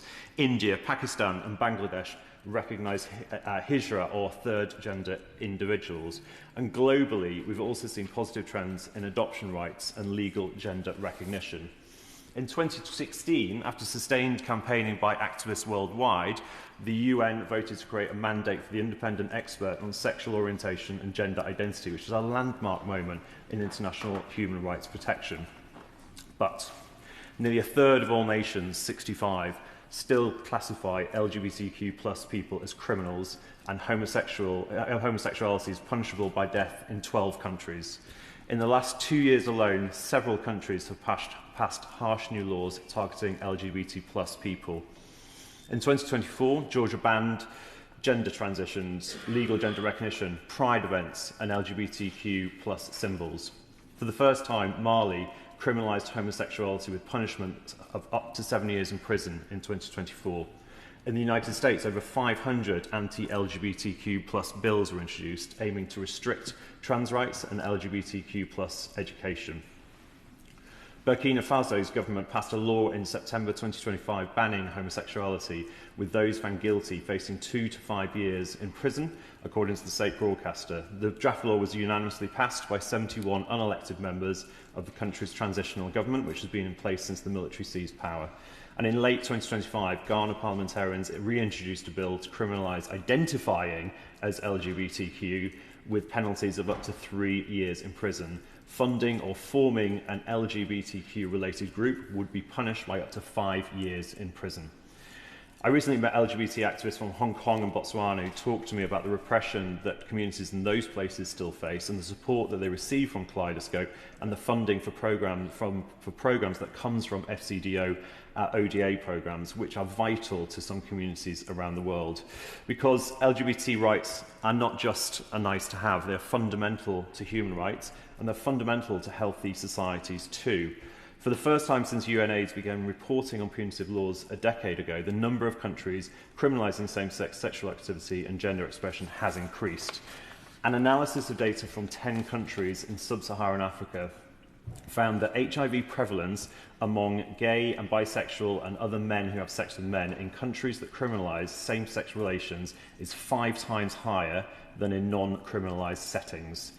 Now, I'm proud that the UK is leaning in yet again and supporting the Global Fund to eradicate HIV and other conditions with an £850 million new pledge to the Global Fund. But as Elton John and David Furnish pointed out in the recent independent op-ed, the force which enabled AIDS to become a global catastrophe was not immunological, it was fear and apathy. Stigma, homophobia and transphobia play as big a role in health epidemics as the virus and the healthcare system itself. And that's why Pride still matters, is why LGBT History Month still matters, because while we've achieved so much in the UK, we still need to fight to retain our rights here, and because around the world, homophobia and inequality still exists, and it hurts individuals and it hurts communities.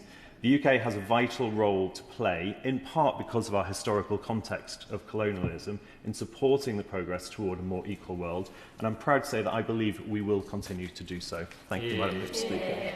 Liberal Democrat spokesperson Marie Goldman. Thank you, Madam Deputy Speaker. I'd like to start by thanking the honourable members for Nottingham East and for Jarrow and Gateshead East for bringing this really, really important debate. And I'd like to thank both of them for their amazing contributions. And in particular, if I may say, the honourable member for Nottingham East for her particularly powerful and passionate opening speech. I'd also like to thank some of the other honourable members who have contributed to this now. I won't speak about all of them, but I wanted to single out, if I may, the honourable member for Luton North, who I felt spoke incredibly passionately, and I can see the empathy and the compassion that she holds for this subject as we've been listening to the whole debate, so I wanted to thank her for that. The member for Glasgow North, he spoke about lived experience and reminding us about history, and also reminding us that history isn't done yet, that we've still got a long way to go and we are creating it every single day. Several members have pointed out that progress is not permanent, and I think what we have seen over recent years completely underlines the importance that we need to carry on fighting and never take anything for granted. And I also wanted to thank the honourable member for Bournemouth East, who reminded us it should be obvious, right? But we cannot change people. People are who they are, and to pretend to do otherwise is harmful and it's cruel, and we must fight against it. As equality and inclusion are being undermined both at home and abroad, it becomes ever more important to reflect on and celebrate the historic achievements of LGBTQ+ individuals, and LGBT+ History Month gives us the chance to do exactly that. And as members have noted with great pride, British history features a remarkable diversity of gender and sexuality.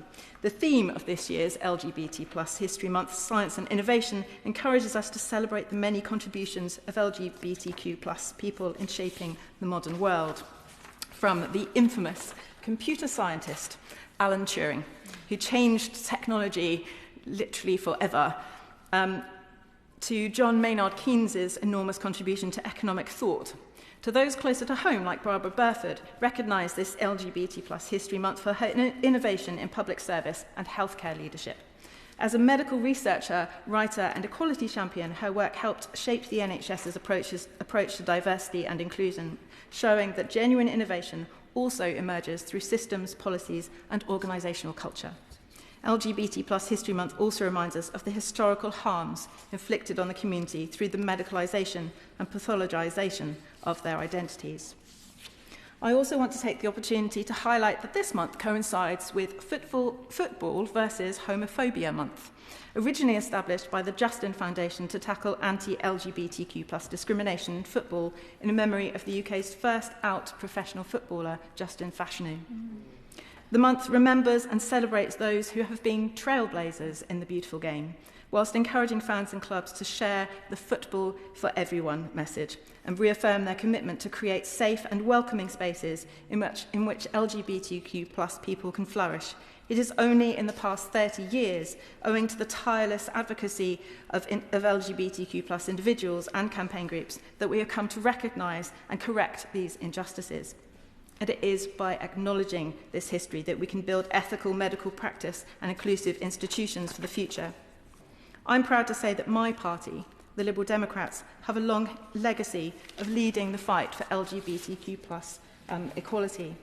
It was the Liberal Democrats, for instance, who led the repeal of Section 28, introduced by the Conservatives in 1988, which prohibited the promotion of homosexuality by local authorities and schools and had been stifling LGBTQ+ representation for 15 years.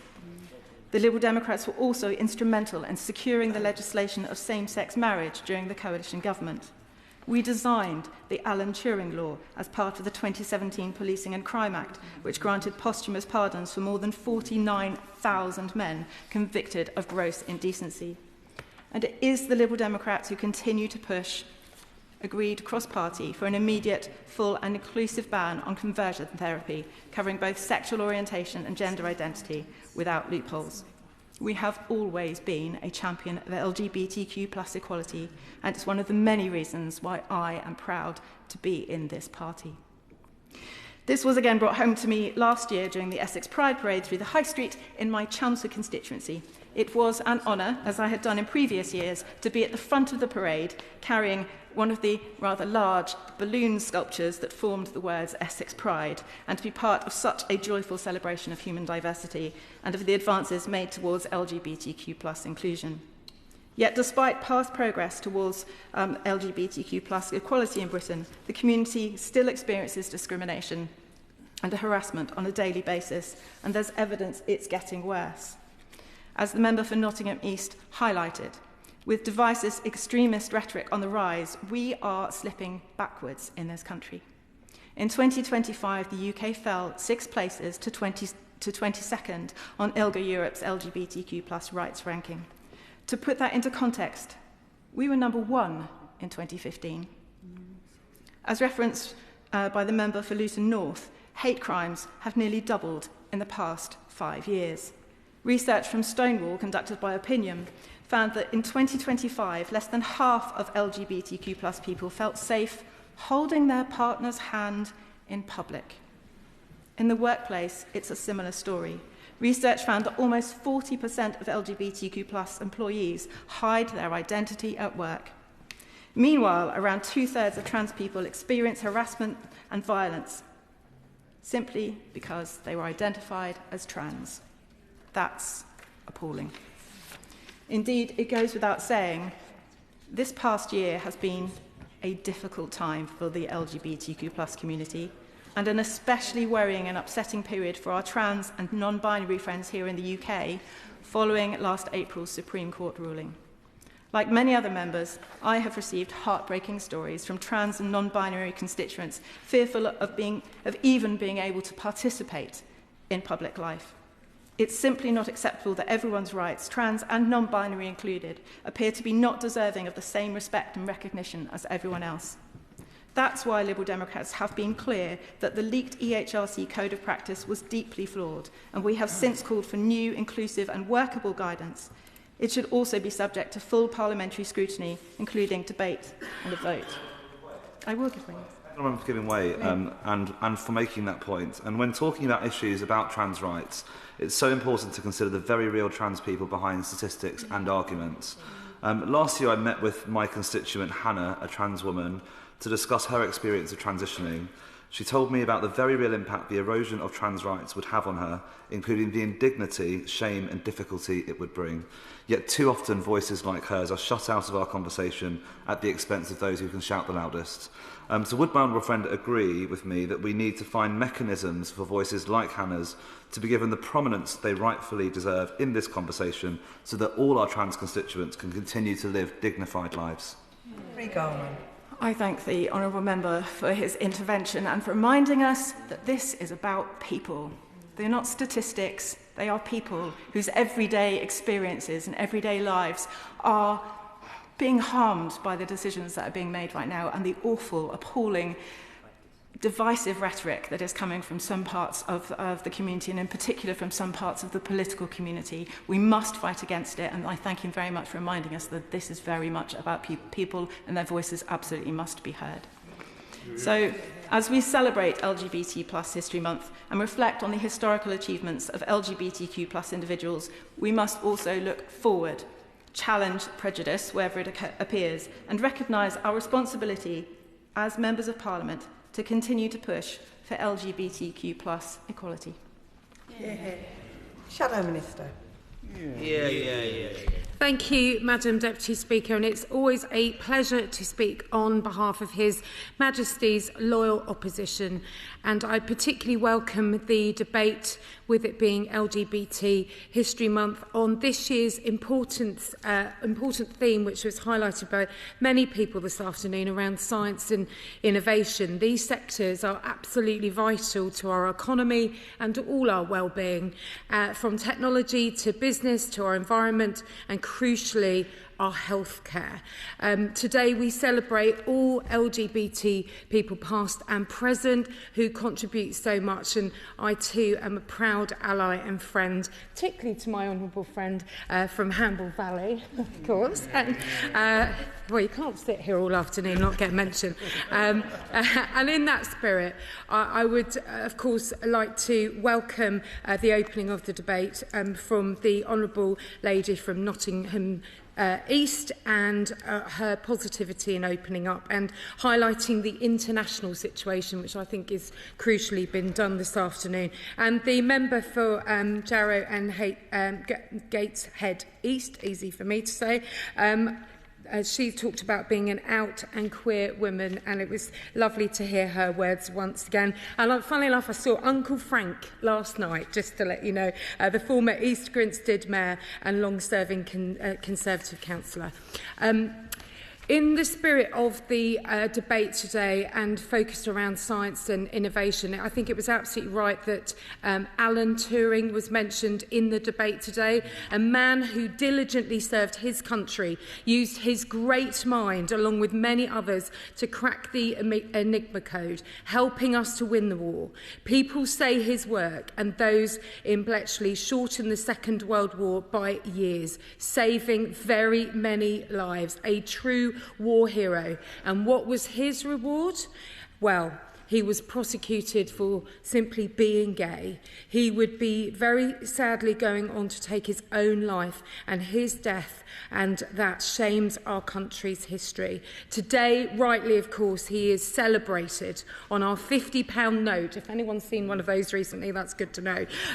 In 2017, under the Conservatives, what, of course, came forward was the Turing Law, the Alan Turing Law, which pardoned men who were cautioned or convicted under historical legislation that outlawed homosexual acts. And I'm very proud it was the Conservatives who acted and delivered on this important change. And other highlights have been raised this afternoon. Just to the Honourable Lady from Luton North, the Chair of the Select Committee, rightly celebrating queer icons too. And I'd just like to take a moment to mention the member for Bridlington and the Wolds, who she highlighted regarding the debate. I am keen, and he is, to point out that he was in this chamber and realised his diary needs were to be in Westminster Hall. So that was his frustration. I'd like to put it on record that absolutely regarding her previous comments. So compassion is not rightly confined to any party, and nor should it be.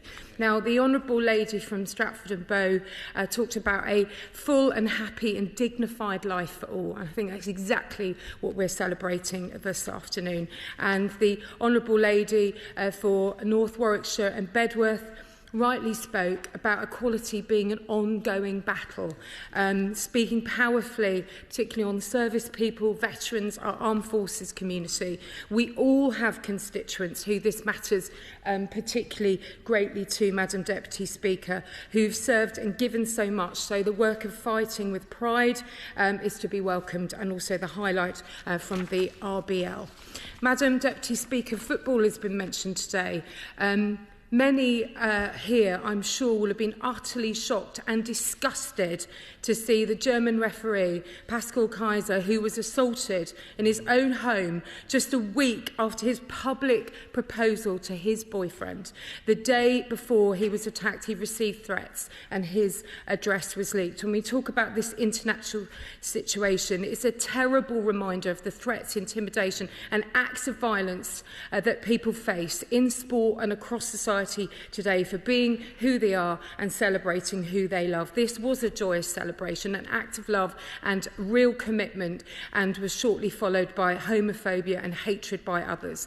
I hope, and I'm sure we'll all in this house send our regards to him and his fiancée. Our thoughts are with them, and we wish them well for the future, in the happiness in their marriage and their life together. Now, I'm proud it was the Conservative government that brought in the Same-Sex Marriage Act.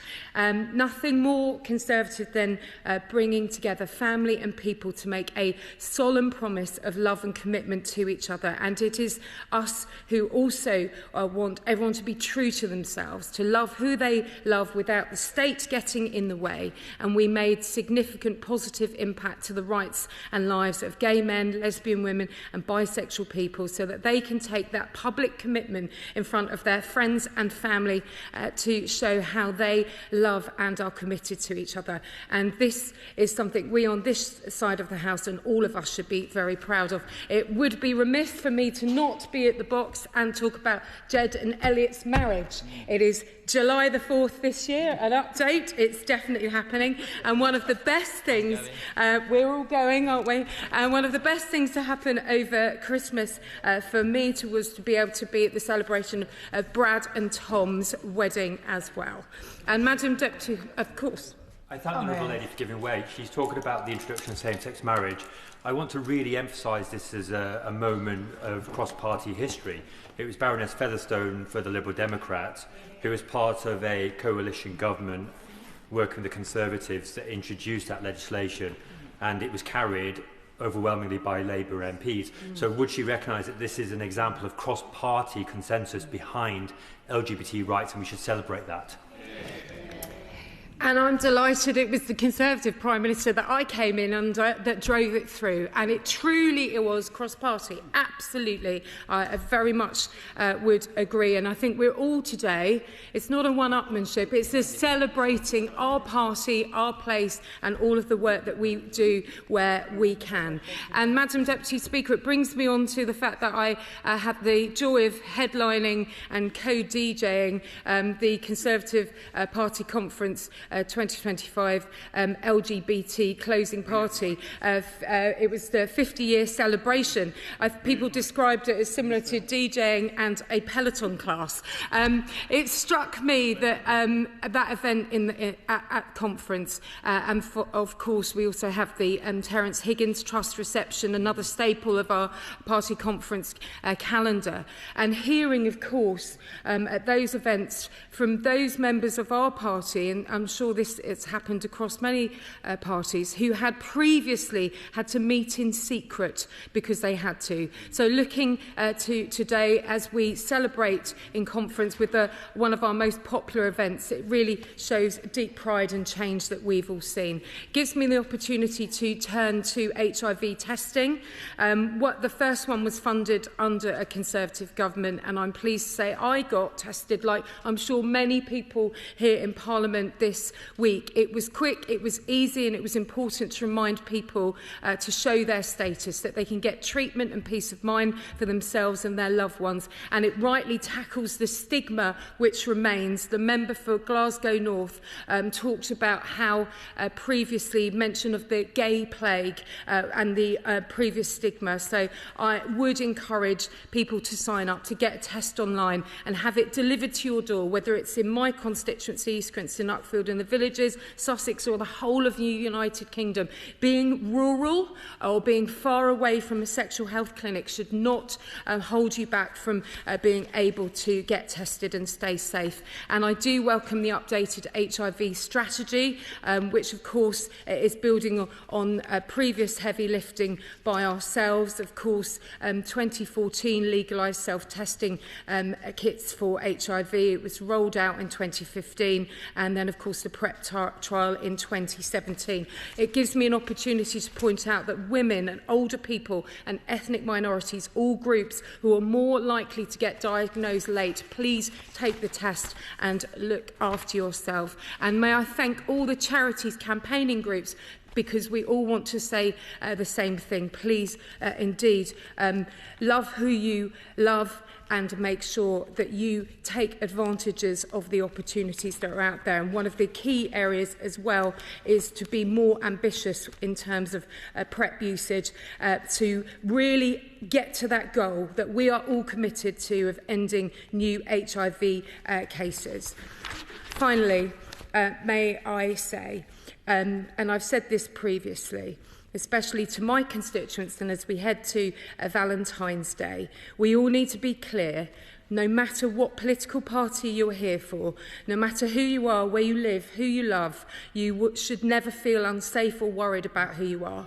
We will always work together to strive for dignity, inclusion and compassion. Of course, just finally, the honourable member for giving way and for talking passionately about the things that her party helped to introduce.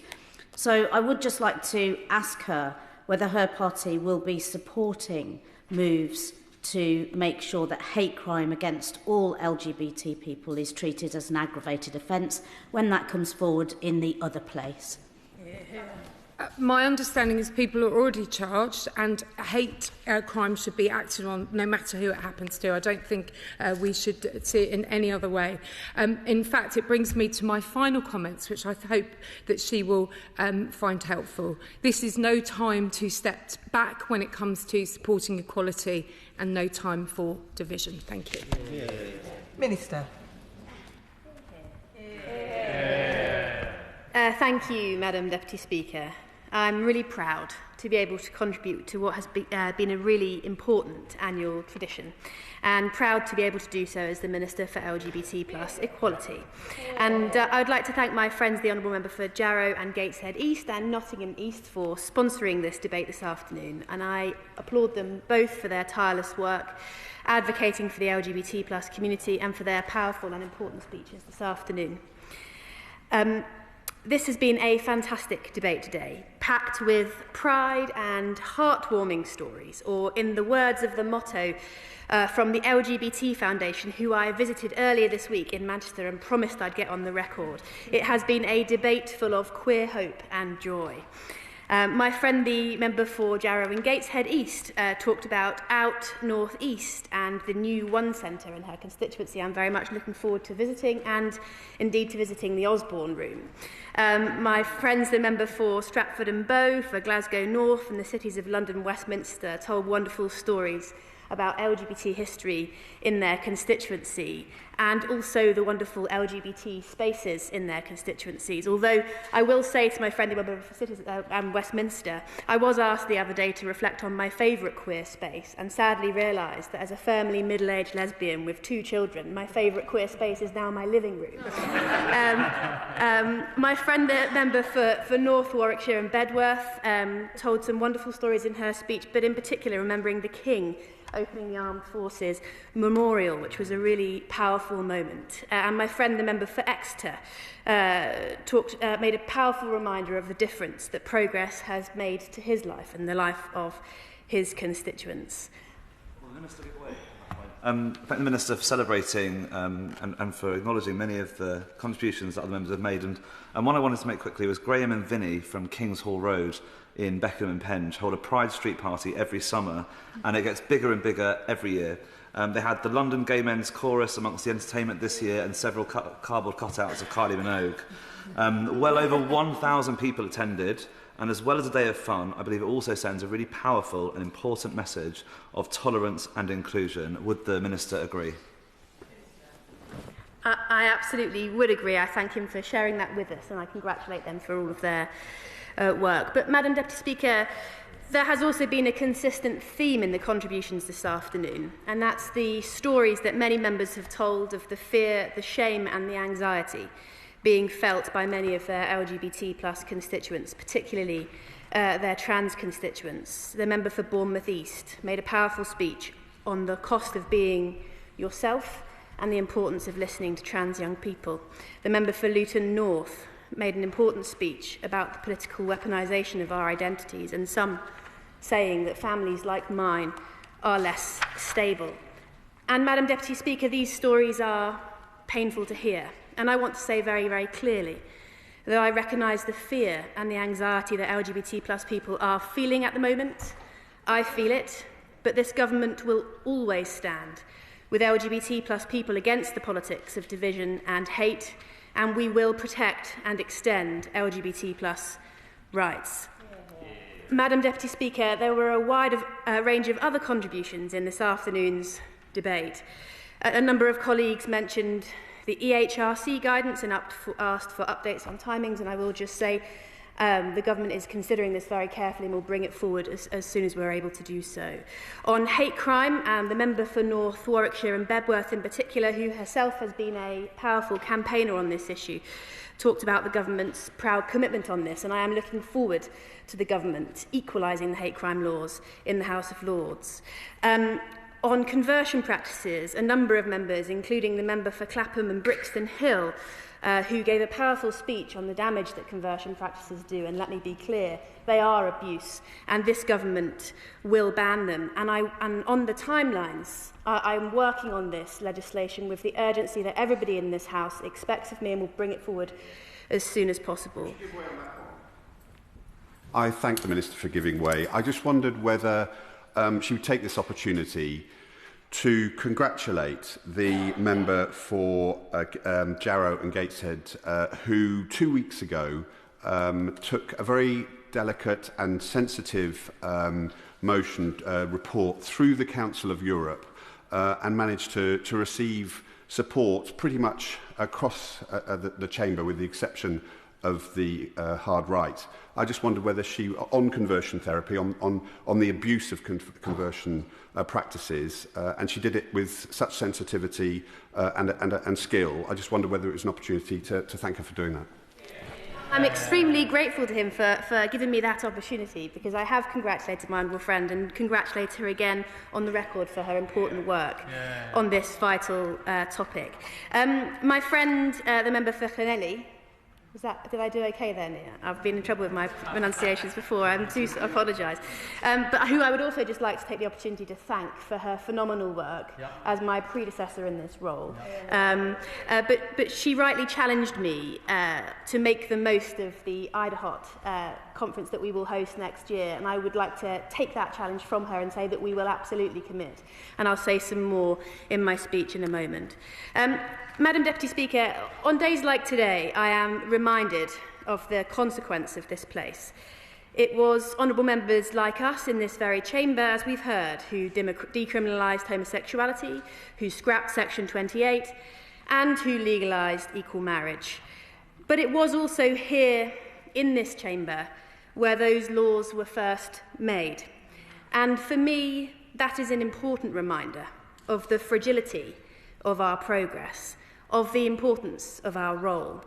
And in this place, we must never forget how important it is to make the case for our rights, and honourable members today have done that brilliantly. Madam Deputy Speaker, I am very proud to be a member of the gayest parliament ever, and to be a member of a government that will advance LGBT plus rights. We've righted the historic wrongs committed against LGBT veterans, funded LGBT plus VORG services, and pledged to end HIV transmissions by 2030. And Madam Deputy Speaker, this morning I visited the fantastic 56 Dean Street in my honourable friend's constituency to take an HIV test myself to mark HIV testing week, and I would like to thank the staff at 56 Dean Street for their fantastic work and encourage all honourable members to encourage their constituents to go online and get a free HIV test this week. Madam Deputy Speaker, whilst I am proud of the things we have done, I am also most proud of the things that we will do, fulfilling our manifesto commitment to equalise hate crime laws, bringing forward our trans-inclusive ban on conversion practices, and supporting LGBT plus rights on the world stage, funding global LGBT plus partnerships, and next year proudly hosting the 2027 European IDAHOT Forum, taking our place on the world stage in the fight for LGBT plus equality. And I'm looking forward to doing all of this in partnership with our wonderful LGBT plus sector, who I was delighted to invite into Downing Street to meet the Prime Minister the other week. Madam Deputy Speaker, in LGBT History Month, we are encouraged to remember the iconic trailblazers who fought for our rights, like Mark Ashton, Maureen Colquhoun, Chris Smith, Roberta Carroll, the Tower Hamlets lesbian and gay group, and others that we've heard about today. But I think it's also important that we remember the people who didn't make it into the history books. Because our history is a history of everyday resistance, of courage. People choosing to link hands in the street. People choosing to stand up for their community. People choosing pride over shame. And I think it's important that we remember that everything we do in this place is built on that courage. And that courage is needed now more than ever. Around the world, hostility.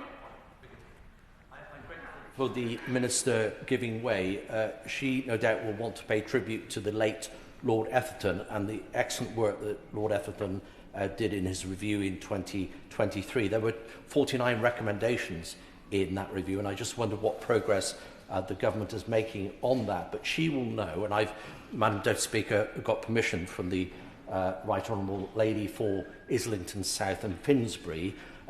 We're working cross-party to try and get at least some sort of new review to look at the UK intelligence community, because of course the Etherton review did not look at the intelligence agencies. It may well have touched on the defence intelligence, but not the other members of the UK intelligence community. So could she update us on the 49 recommendations, and would she join me in a cross-party spirit as saying hopefully somewhere in government there'll be space to look at those courageous men and women that served in our intelligence community between 1967 and 2000 and get justice for them?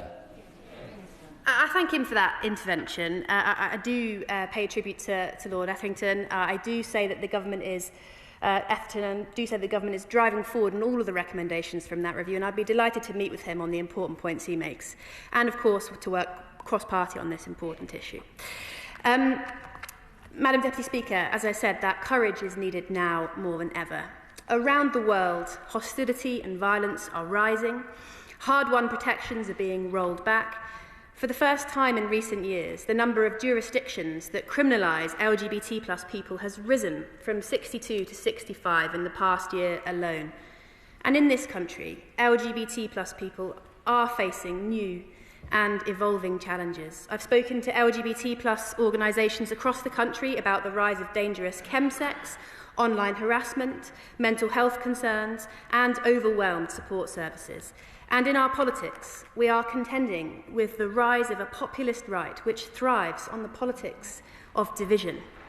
But, Madam Deputy Speaker, we will stand against the politics of division and hate, because what our history teaches us is that as our stories are our own, claimed and retold by us, not just to remember, but as a rallying call to never lose hope that love and pride will conquer fear and prejudice.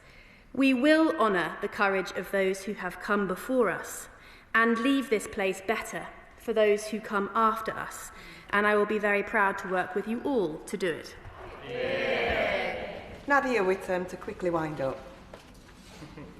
Thank you, Madam Deputy Speaker. I had no idea that I was expected to wind up, actually. There's no need to wind up if the honourable member doesn't want to. Thank everyone so much for taking part in the debate. Everyone made incredibly powerful contributions, particularly the member for Bournemouth East.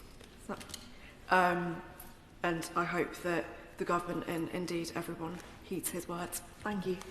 I think members will agree, the best wind-up ever. Yeah. The question is, as on the order paper, as many as are of that opinion say aye. Of the contrary, no. I think the ayes have it. The ayes have it.